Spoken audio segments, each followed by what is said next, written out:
Olá, ouvintes da Rádio Teletema e demais rádios, programa Espaço da Inclusão e Teletema Cast. Eu sou a Carol Antunes e hoje estamos aqui com ela, que é dubladora, diretora de dublagem, a Adriana Torres. Olá, Adriana, tudo bem? Olá, tudo bem? Olá, pessoal da Rádio Teletema. Olá, pessoal que trabalha nesse projeto super importante. Boa noite. Obrigada pelo convite. Adriana, conta pra gente um pouquinho como é que tudo começou, de onde que veio essa vontade, como começou tudo. Na verdade, a vontade não foi minha, né? Não partiu de mim. Minha mãe soube que precisavam de crianças para um teste, para uma animação nova da Disney, e perguntou se eu queria fazer o teste. Aí eu disse que sim. Eu já gostava muito de teatro na época, gostava muito de ouvir, né, historinhas e tal, sempre fui muito ligada nessas coisas. A atuação, e aí eu me animei muito para fazer o teste. Fui lá na empresa, na época Herbert Richards, fiz o teste, passei e depois o mesmo diretor, o Telmo, me chamou para um outro desenho, o Ratinho Detetive. O primeiro trabalho foi o Caldeirão Mágico. Depois o Telmo me chamou para fazer uma ratinha no Ratinho Detetive e aí eu comecei. Fui fazendo um trabalhinho aqui, outro ali, aí algum outro diretor ou diretora me chamava. E aí fui indo e não parei mais. Temos aqui com a gente também Felipe Diogo. Felipe, deu um oi aí para os ouvintes, faça sua pergunta aí também. Oi, Felipe. Olá. Oi, Diogo. Olá, ouvintes da Rádio Teletema, programa Espaço da Inclusão, Teletema Cast. Obrigado, Adriana, pela gentileza conosco. Adriana, obrigada também. Eu queria saber de você, né? Teve uma novela que você fez, que foi Carrossel, que foi um grande sucesso, né, na década de 90. Eu queria saber de você como é que foi fazer Carrossel, né? O que representou para sua carreira? Foi um marco, sem dúvida, porque o personagem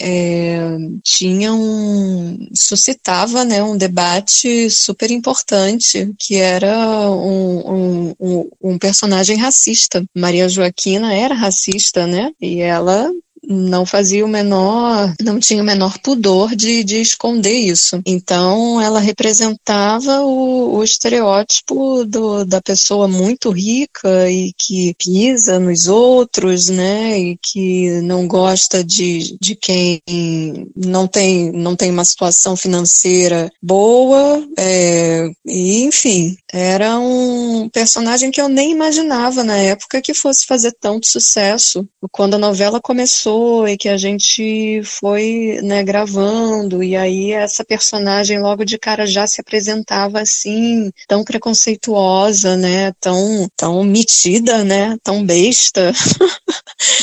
E acabou repercutindo muito, né, justamente por causa dessa questão que a personagem em si levantava. Foi um presente, na verdade, né, pela importância desse personagem e, ao mesmo tempo, pelo que ela representava em matéria de discussão, né, que acabou virando um personagem polêmico até. E por incrível que pareça, era um dos personagens preferidos das pessoas que acompanhavam a novela. Mas acho que porque, no final das contas, a relação dela com o Cirilo, ao longo da história, foi se resolvendo, né? Ela foi deixando de ser aquela menina arrogante, ela foi abraçando, né, o Cirilo. No final, ela se redime, digamos assim. Então foi um personagem que tinha uma trajetória na história, na novela.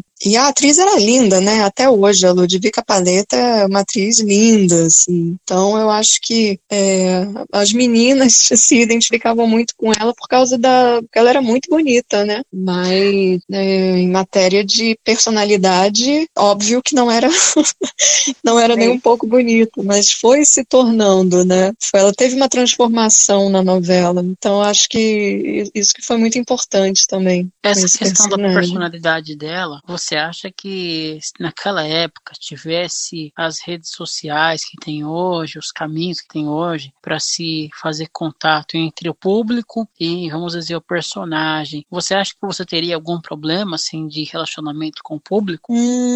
Provavelmente. Eu nunca fui muito de rede social, não. Nunca, até meu Facebook ele existe, mas está inativo, né? Eu nem uso. Na verdade, eu só mantive para poder logar em contas quando eu esqueço senha ou quando eu não salvo a senha, aí eu entro usando a conta do Facebook. Mas, respondendo a sua pergunta, eu acho que poderia ter sim, porque as pessoas gostam, né, de levantar essas questões e de suscitar esses debates e de provocar também, né, usar as redes sociais para provocar. Então, eu acho que eu teria que responder muitas perguntas com relação a essa personagem. De qualquer forma, acho que seria um debate rico, no sentido até do contexto, né, que a gente está vivendo. Se fosse atualmente, seria uma discussão e um debate que acho que daria muito pano para manga. Não sei se eu seria discriminada de alguma forma por dublar a Maria Joaquina, né? Não sei como as pessoas receberiam isso, mas acho que teriam alguns haters também, né? Em rede social tem muito isso. Acho que eu seria de alguma forma também atacada, né? Talvez por aceitar dublar um personagem como esse, enfim. Mas acho que também abriria um espaço muito grande de discussão. Acho que seria importante, assim, teria uma relevância, assim, boa se fosse atualmente. A gente brincava na época, né? A gente ficava falando, se tivesse o carrossel de todos crescidos, quem ia casar com quem? Será que o Cirilo ia casar com a Maria Joaquina? A gente na época ficava brincando, agora estou me entregando agora, meu Deus do céu. E as próprias crianças na época, né? Cada criança tinha o seu personagem preferido, né? Cada criança se identificava com um personagem da novela. Isso era muito interessante, né? E a questão da Maria Joaquina, foi como eu falei, as meninas se identificavam com ela, não pelo preconceito, pela personalidade dela, mas porque ela era muito bonita, né? Ela usava umas luvinhas, ela era toda bonitinha, né? Assim e tal. Então eu acho que tinha essa reação, né? Assim, de é estranho, mas muitas meninas se identificavam, era um dos personagens preferidos, assim, das crianças. Adriana, você tem a sua irmã também, que é dubladora, que é a Mariana Torres. Sim. Em algum momento, houve algum tipo de comparação com você e ela? Não, eu nunca passei por isso, não. Às vezes, muita gente às vezes confunde, né? A minha voz com a voz dela, porque a forma como a gente fala é muito parecida, às vezes, e o timbre também não deixa de ter, né, semelhanças, porque a gente é irmã. Mas problema não, de forma alguma. Acho que a Mariana tem os fãs dela, eu tenho os meus, né? Tem muita gente que curte pra caramba o trabalho dela, curte pra caramba o meu. E a gente nunca teve nenhum problema, não. Sempre foi tudo bem tranquilo. E você passou pela época aí das duas dublagens, né? Porque você pegou a época que todo mundo gravava junto no estúdio, aquela coisa toda, hoje é todo mundo separado. Como que você vê essa mudança toda? Sim, é uma ótima pergunta, porque realmente eu peguei essa fase, né, em que era muito complicado até de se gravar. A gente passava muito tempo dentro da empresa, uma produção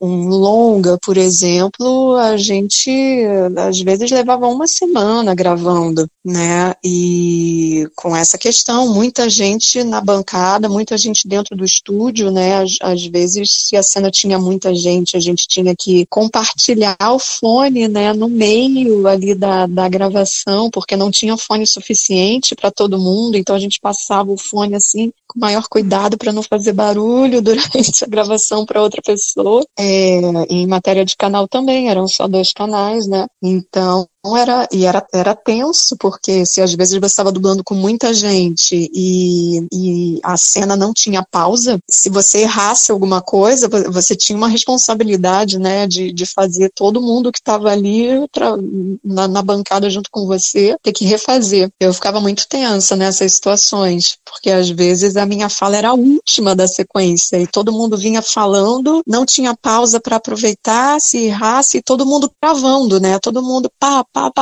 acertando tudo, e eu ficava naquela tensão, né? Minha fala é a última, eu não posso errar. Se eu errar, todo mundo vai ter que repetir. Era bem tenso nesse sentido, mas era muito bom, porque a gente trabalhava ouvindo o outro ali ao mesmo tempo, né? Então, de certa forma, a gente tinha uma interação e uma dinâmica de trabalho de ator mesmo, né? De interpretação. Você tá ali jogando com o outro na hora. E depois que a gente passou a gravar separado, o lado bom é que isso agilizou muito o processo. A gente, enquanto dublador, passou a ter muito mais flexibilidade em matéria de horário, em matéria de conseguir administrar outros trabalhos e de conseguir até pegar muito mais trabalho, né? Que antes a gente ficava muito preso dentro de uma empresa só para poder cumprir os horários de gravação e tudo. Por outro lado, virou uma insanidade no sentido de correria, né? É tudo para ontem, é tudo muito rápido e você mal tem tempo de respirar, às vezes de um trabalho para o outro, e como você grava sozinho, você reduz muito o tempo de gravação, né? Comparado a antigamente. Então, o mercado foi se preparando para você ter que ser cada vez mais eficiente e mais dinâmico e mais rápido e conseguir fazer aquilo no menor tempo possível, com a maior qualidade possível. Então, isso também acabou, acho que, tornando a dinâmica de trabalho bem estressante. O que é mais difícil, na sua opinião, de dublar? Um filme, do difícil que eu digo, em matéria de qualidade. Um filme nacional, uma série mexicana, alguma coisa da Disney, em matéria de qualidade. O que é mais difícil de dublar? Filme nacional, eu já faz muito tempo que eu não dublo. Eu dublava mais quando a gente ainda trabalhava no 35mm, né? E mesmo assim nunca dublei muita coisa. Acho difícil pelo fato de ser o mesmo idioma, né? E de você ter que ficar ser o mais fiel possível ao original. Embora muitas dublagens de antigamente fossem solicitadas para os filmes justamente para melhorar a qualidade de atuação, né, de alguns atores e de algumas atrizes. E resolviam isso na dublagem também. Mas sempre fiz pouco, mas achava difícil quando eu fazia pelo fato de ser em português também. Aí o espanhol, com certeza. A novela, para mim, é uma das coisas mais difíceis, pela semelhança do idioma também. O espanhol ser muito parecido, né, e a gente ter que cravar as palavras ou arrumar equivalentes em português que sejam bem semelhantes ao espanhol, para não ficar aquela coisa gritante, e pela questão do exagero deles, né? A interpretação deles é uma outra linguagem, é tudo maior, é tudo muito grande, então você conseguir achar um meio termo entre o naturalismo e aquele exagero, digamos assim, né? Eu não gosto nem de usar a palavra exagero, porque a linguagem deles, né, é uma característica da interpretação deles, dos atores das novelas mexicanas, mas achar um meio termo é bem difícil. Quando eu dublei O Coração Indomável, por exemplo, eu falei, não, essa novela eu vou fazer o mais natural possível, vou tirar todos esses exageros. Quando eu assistia ao resultado, não ficava bom. Eu não achava bom. Eu sentia falta justamente de exagerar melhorar um pouco. E aí eu fui corrigindo isso nas outras novelas que eu dublei com a Maricruz depois, e eu vi que funcionava. Realmente, se você muitas vezes não for em cima daquele exagero, né, que eles têm lá, não fica bom, não combina com o que eles fazem. E o reality também. Reality eu acho bem difícil de dublar, porque são pessoas, não são atores, né? São pessoas falando no dia a dia, como elas falam, então fazem pausas em lugares, né, que não são pensadas, gaguejam muito, como eu tô gaguejando aqui pra caramba pra dar essa entrevista. Então, as divisões também, né, que você tem que fazer para deixar natural e como se você e tentar não interpretar, né, eu acho bem difícil também. E os 50 tons? 50 tons foi um desafio, porque era uma personagem que era bem mais nova do que eu e tinha uma leveza e uma doçura e uma ingenuidade até, embora ela também fosse bem esperta, mas ela tinha aquele frescor, né, da menina que nunca transou e tal, que tá ali deslumbrada pelo cara, mas ao mesmo tempo com a questão ali dela de nunca ter transado. Foi difícil achar o tom dela, deixar ela suave e ao mesmo tempo sem ser boba, ter ali uma ingenuidade, mas não ser boba, né? Foi difícil, mas fui achando ali um caminho, né?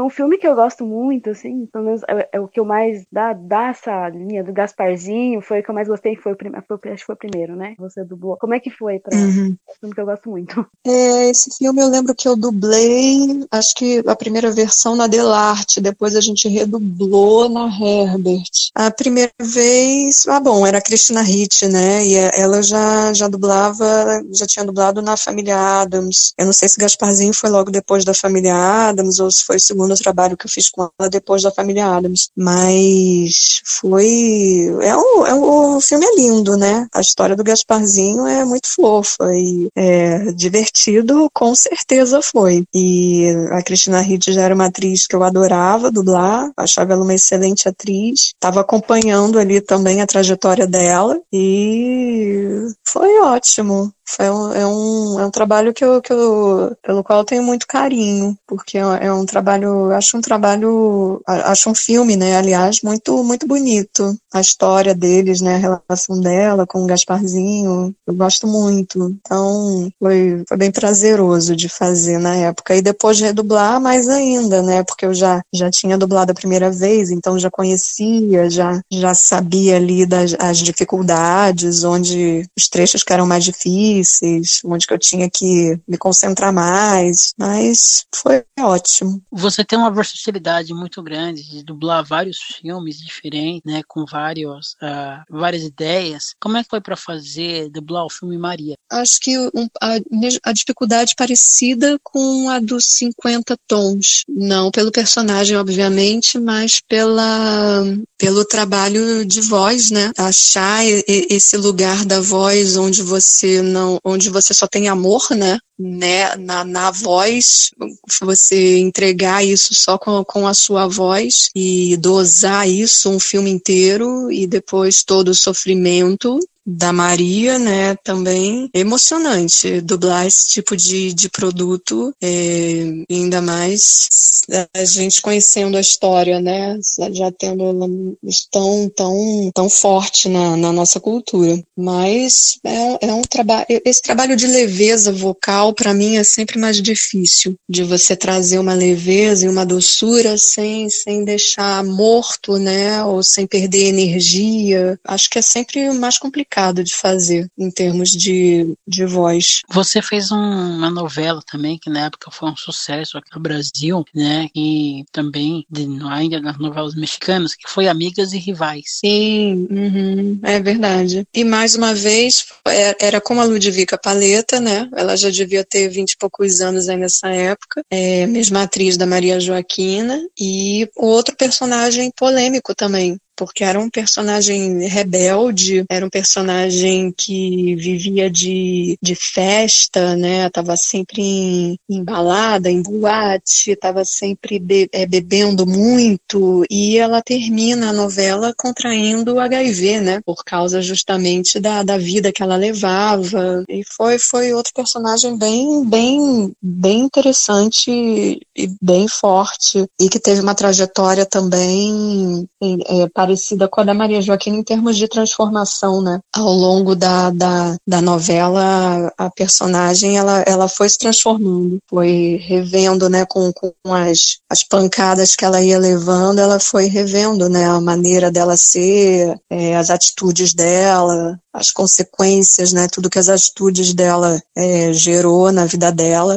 Eu lembro que foi uma novela que eu curti bastante de dublar também. E como que foi fazer o Supergirl, né? Que você fez, inclusive, a Mariana também dublou, né? Sim, a gente ainda dubla, né? A gente, não sei agora em que temporada tá, mas a gente tem gravado. A dificuldade é pegar as pausas, né? Porque a atriz, ela é uma personagem que, embora ela tenha ocupe um cargo de liderança e seja muito segura no que ela faz profissionalmente, pessoalmente ela não é uma personagem tão segura. Então, quando ela tá fora do trabalho, todas as situações que ela tem, né, da relação dela com a Supergirl, da relação dela com as namoradas, ela gagueja muito, ela faz muita pausa, e você dublar isso deixando de uma forma que as pausas fiquem naturais em português, e é sempre difícil, né? Eu apanho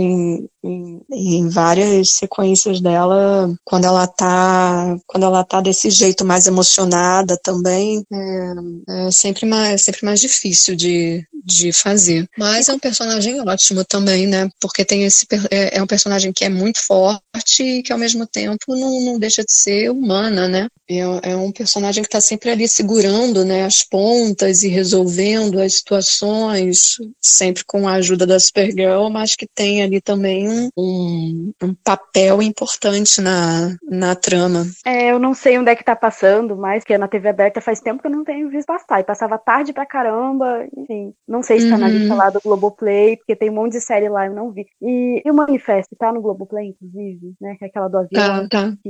Manifest é uma série que eu adoro fazer. Adoro a personagem, acho que eu me sinto muito confortável fazendo a personagem, porque não tenho que construir nada em termos de voz, sabe? É muito mais trabalho de interpretação do que de voz, digamos assim. E a série eu gosto muito, né? Eu acho bem interessante a trama e tal, a coisa do voo, né? As pessoas que voltaram daquele voo e naquela loucura toda de ninguém saber o que aconteceu realmente, de começarem a ter os chamados, né? E de conseguirem salvar vidas e resolver situações, e ainda mais ela sendo da polícia, e ao mesmo tempo, né, sendo da polícia, como é que ela explica, né, que ela resolve, recebe dicas através desses chamados. É bem interessante, eu gosto bastante de dublar essa série. E as Patricinhas de Beverly Hills, que fez muito sucesso também.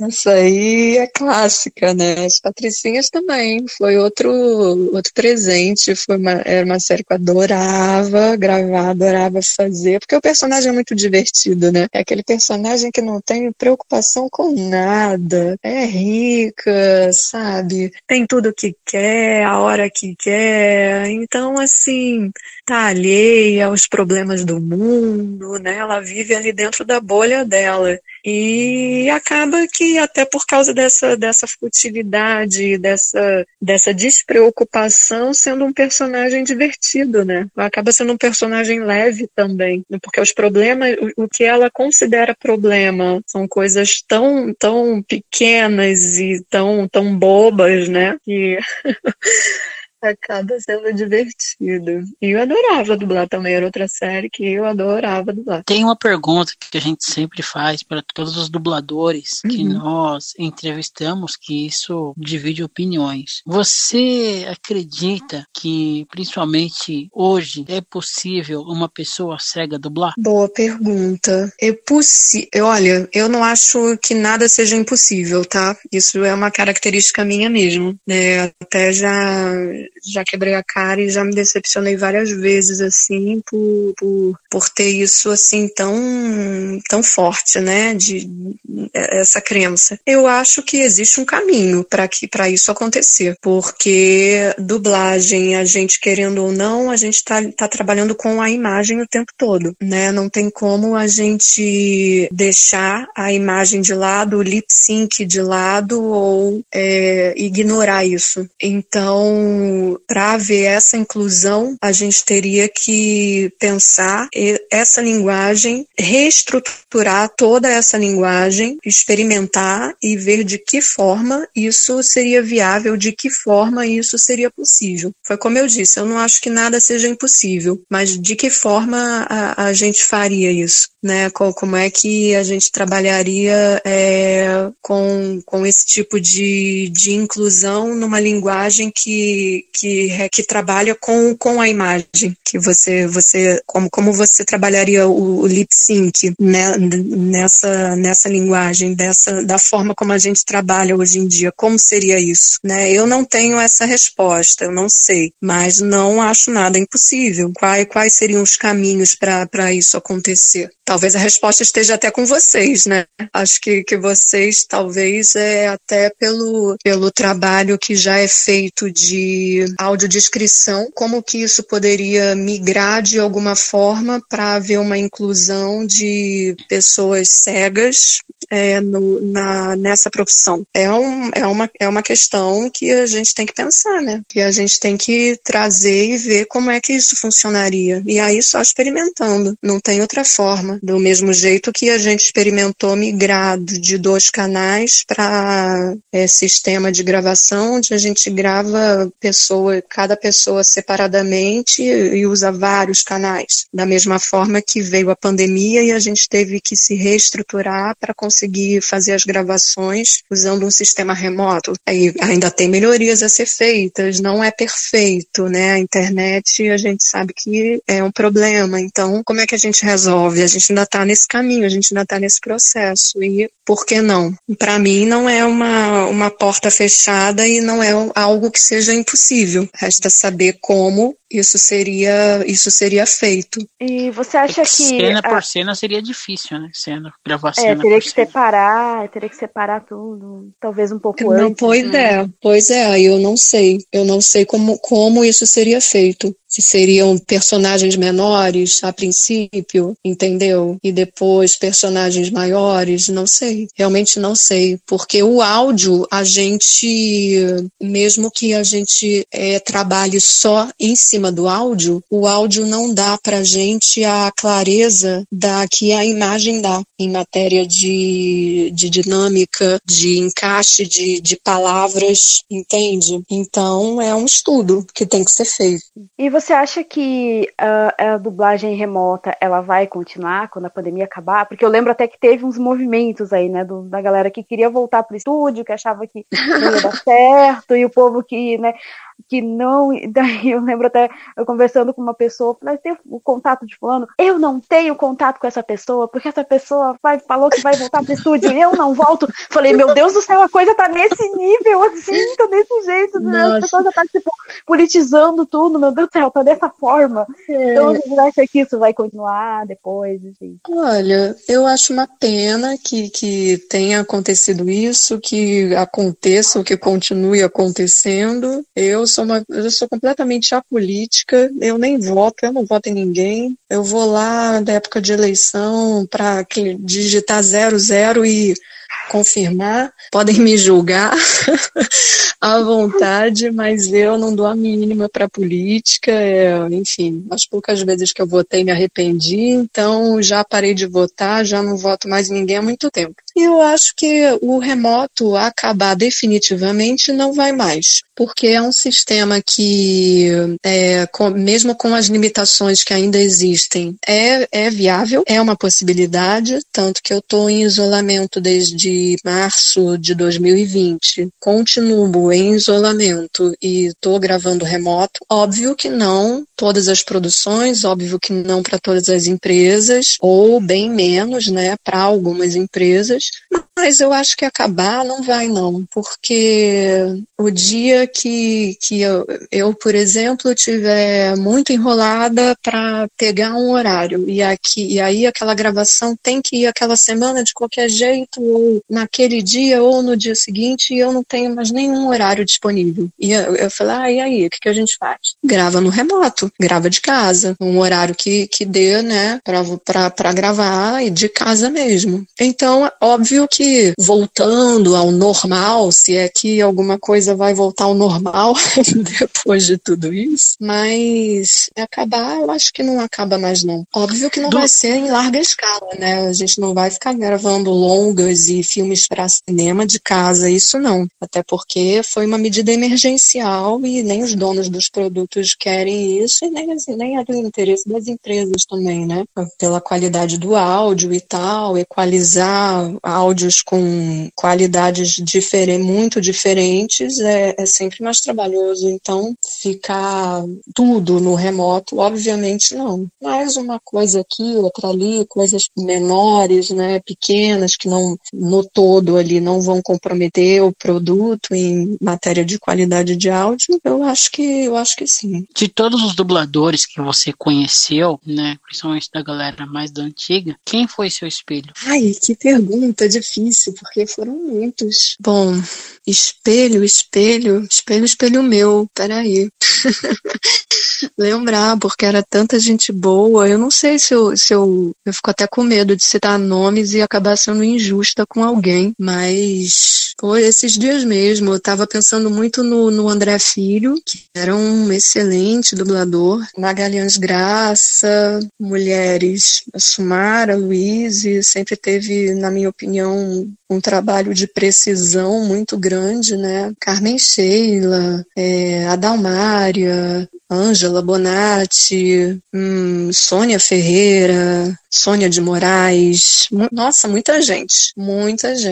Newton da Mata, tinha um trabalho maravilhoso também, João Meri. Eu aprendi muito, assim, com todos. O próprio Telmo, né, com quem eu comecei, muita gente. Eu não quero ser injusta aqui com ninguém, né, porque foram tantas pessoas, mas eu acho, com cada um eu aprendi alguma coisa, né? Aprendi quando eu estava já não conseguia mais fazer, já não era mais criança, tinha ainda a referência de um adulto fazendo voz de criança. Então, como é que eu podia trabalhar a minha voz para fazer isso também? A questão da precisão, né? Muita gente fera que ensaiava uma vez, duas, no máximo, e gravava e cravava tudo, não errava uma fala. Precisão de interpretação também, né? Acho que eu tive uma boa escola, assim, acho que eu tive referências muito boas e fui pegando uma referência de um aqui, referência de outro ali e fui me construindo.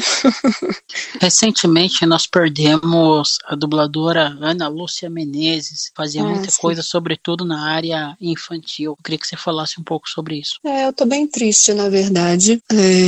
Essa semana aí que passou, fiquei bem triste mesmo. Ainda tô, né, claro, porque foi uma companheira de jornada, né? Ela começou muito nova também, igual a mim, e a gente fez muita coisa junto, a gente tava sempre se esbarrando, passava muito tempo, né, dublando na mesma empresa, trocando figurinha, conversando, rindo junto. Então, tô bem triste ainda assim, bem abalada, mas bem feliz de saber que ela deixou trabalhos muito importantes e um talento que vai ficar, né? Vai ficar gravado aí para quem já conhece, para quem ainda não conhece, para quem vier, e deixou uma marca, não só na dublagem, como no coração, né,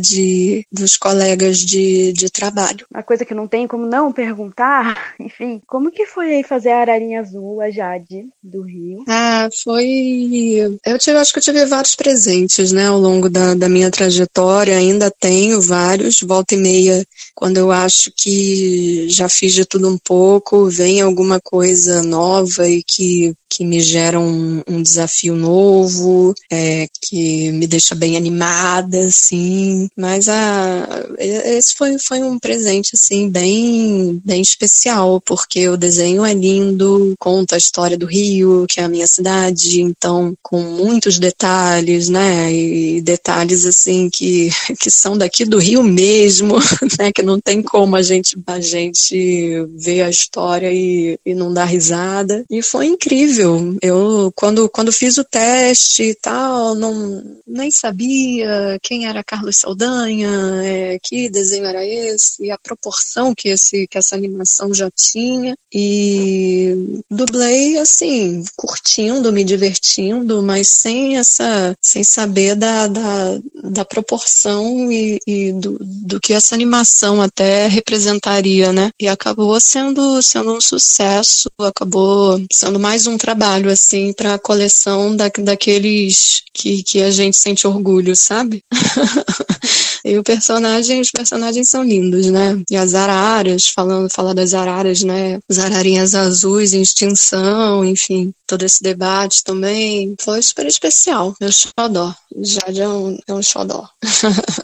Bom, Adriana, eu gostaria que você fizesse suas considerações finais, deixasse seus contatos. Minhas considerações finais, enfim, sempre agradeço a oportunidade de falar um pouco, né, do meu trabalho, enfim, falar um pouco da dublagem. Agradeço muito a vocês pelo convite, pelo espaço e, enfim, eu só tenho a agradecer, porque eu acho que o trabalho que a gente faz é muito importante para vocês também. Eu acho que grande parte dos fãs de dublagem são os deficientes visuais. Enfim, e só tenho a agradecer mesmo, né? Porque eu acho que é para vocês, para os fãs de dublagem, que a gente faz o nosso trabalho, né? Então, obrigada aos ouvintes também da rádio. Espero que as pessoas continuem apostando na dublagem, porque ainda tem muita gente que não gosta ou que prefere ver no original.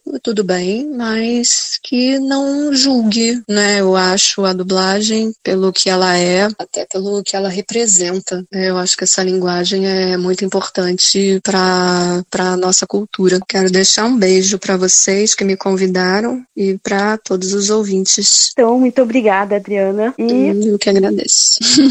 Esse foi mais um Espaço da Inclusão, Teletema Cast, com Adriana Torres.